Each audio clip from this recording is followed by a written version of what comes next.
sure that those issues that you raise are not being dropped. I think it's important. Can I make a further comment, because and it's not this relates to Avondale, which is sitting here. I do believe at times where there is a little bit of disconnect occurring, because Panuku are helping, certainly in Avondale, no complaints there whatsoever, but things are moving pretty fast there, and we've had a hard job getting the racing club to get involved, but we have now got them involved. I've got them involved on a personal basis. We've now had meetings with Panuku and it's looking promising. So some things can move on much quicker through just someone else getting more active, and indeed that was the reason Panuku said Avondale was sitting in the support and not in the unlocked category, because we couldn't get arguably one of the major players, being the racing club, to be cooperative and forward-thinking, but we've achieved that, we think. So. It's only taken 20 years. All right. Good thank you, Councillor Crowe. Councillor Quacks. Yeah, thank you, Madam Chair. And look, I think that the chief economist and his report was probably one of the better pieces of work that I've seen come out of this council, and I do hold the chief economist in very high regard. So, but I'm somewhat surprised that perhaps he's not here to talk to this, and also I'm surprised to see that he's not even an author, or doesn't seem to have had an input into this particular report. So that surprises me somewhat. So what I would say is that we have consulted with him from the beginning of this piece of work. So what work he is currently doing is identified in this as well, but we work quite closely with him. So I can't say why he's not present, but Well, he wasn't even it doesn't appear that he's one of the authors of the report even. So yeah, Councillor Quacks, the responsibility for housing strategy sits with us, not with the chief economist, so his name just doesn't appear on the report. well, that's I accept that. But given the fact that it's his report, and it's an extensive report, and I think it's a very good report, I would have liked to have seen him here as well, so that we could question him. I'd also like to perhaps challenge the narrative that is in here, that housing is a complex issue and the challenge for high growth cities internationally.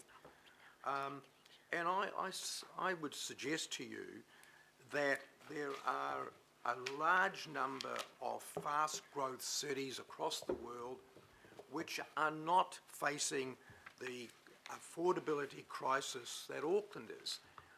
You know, the latest is now that it takes 10 times the medium Auckland income to buy the medium priced Auckland house, and that's gone up from 8 times in 2014. So that from 2 years, it's gone from 8 times the medium household income to 10 times the medium household income. So we're not winning on this. And I would look at fast-growing cities elsewhere, such as Atlanta in Georgia, Raleigh, North Carolina, a lot of cities in the United States which are fast-growing cities, which are faster growing than Auckland, and don't face the same challenges that we face. And I wonder if you have any idea why that might be. That's a big question. How long do you have? I guess I'm just a little bit. We went into some of this in some depth at the workshop on housing, and this is, I think, Councillor Quacks, this is the nub of the entire issue around housing affordability. Can we answer this, or should we expect our staff to answer this maybe now it's in a a nutshell? rhetorical question, Madam Chair, I think it anyway. might be. I think there's an element of rhetoric in that. So let's keep plugging through. What we're trying to do is to break it down into doable and bite-sized pieces, of which the forward work program Well, is Madam Chair, the if I start. may, perhaps I can identify the cause. And the reason Hang on, he's that... answering his own question. Yeah, he is. Crazy. It's madness. Well, I can give him... Because he's a self-professed. Point of order, let's hear the answer, come on. Yeah, I'll answer my own question.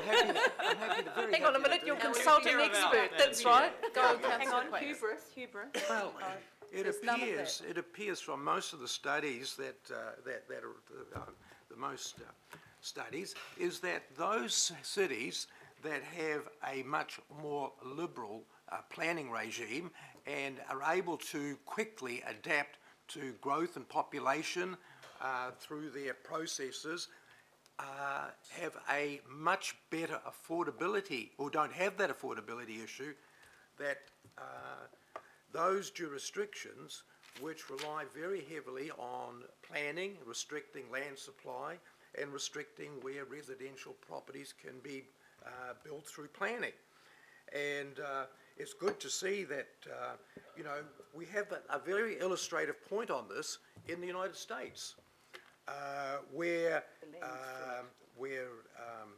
things such as rates, interest rates and so forth are uniform, but the one thing that isn't uniform is the planning of various cities. And so you have cities like Dallas and Austin, Texas, and other cities that have affordability, and places like Atlanta, Georgia, and Raleigh, Carolina, which are beautiful cities, very livable cities, and provide lots of affordable housing for their population, don't have that kind of restrictive planning that Auckland does. And other cities, and cities across the United States, such as San Jose, San Francisco, which are unaffordable cities.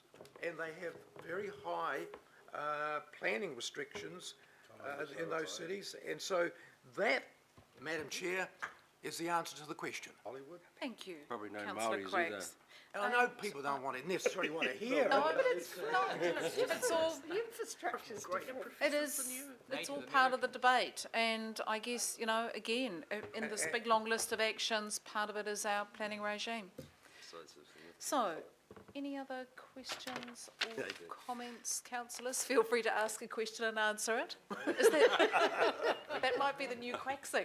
I've got all the answers. I think the recommendations have been moved. No, I'll move the recommendations. Councillor Darby, you happy to second? Yeah, just a Yep, question comment. on these. There's a couple of things that I think that are worth us either advocating for or doing some work on it directly. Building materials.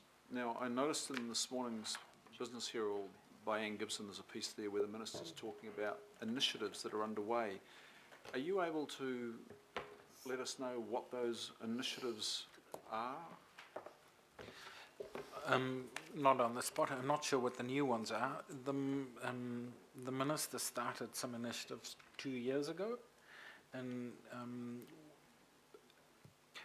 for example, one of the things that came out of that was that we were able to bring chipboard from other sources. So that was one of it. And then it stalled a bit. Yeah, it did. Not much happened. So what the new ones are and what exactly they're doing at the moment, I don't know, but we will find out. I wonder, Chair, if we should be locking that one in as, you know, identifying it clearly as an area of advocacy. Absolutely. And the other one for me is there are some serious issues around the lack of governance guidelines on body corporates, and Nikki Kay is doing some work around the Unit Titles Act. So that's also a barrier to housing.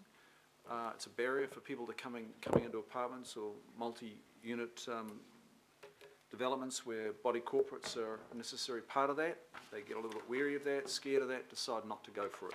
So I'm wondering also that we should be putting that in the advocacy category. I don't think we've got it there at the moment, but there are some pretty serious body corporate disputes happening across Auckland. The Landings is one example where the body corporate has taken tenants to the tenancy tribunal 53 times in 5 years. Now, if a future investor or owner heard of that, they'd shy away from not just that development, but maybe other apartments. So I think those two categories are worthy of our work. Thank you, Chair. Do you want to add that into the recommendation, councillor Darby, or are you happy that they noted and followed through? Oh, Mr Quinn, are they better resolved, or? No, we'll I think follow they'll- through, we'll bring it back as I part think of they'll be noted. Okay. All right. Okay, well, I'll put those. all Madam the- Chair, oh, just sorry, real councillor quick. Quacks. Yep. I'm making an assumption, perhaps wrongly here, that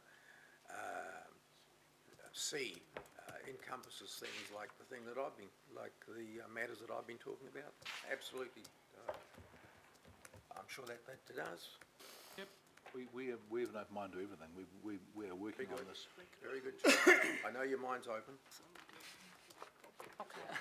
Right. Just like yours. I'll put that. All those in favour, vacant, please open. say aye. Against? Carried. you, That's Worship. great. Thank you.